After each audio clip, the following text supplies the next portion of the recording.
i la Direcció General d'Emergències ha desactivat les alertes groga i taronja per la calor. Avui el vent de gregal ha dissipat la bossa d'aire càlid africà que havia provocat l'onada de calor.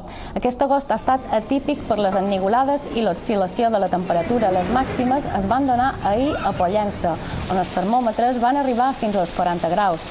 Els propers dies la calor minvarà lleugerament, però les previsions apunten que a l'inici del mes de setembre els anticiclons dominaran l'ambient. Així tot, apunta que el comiat de l'estiu serà enguany plàcid, a diferència d'aquest mes d'agost inusual.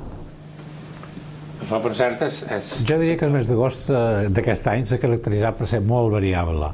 Hi ha hagut oscil·lacions importants entre períodes molt càlids o considerablement càlids i altres que han estat invasions fredes també bastant marcades. De fet, hi ha aquestes grans oscil·lacions al llarg del mes. Ara, des de mitjan mes que va haver un mínim de temperatura, les temperatures han anat pujant.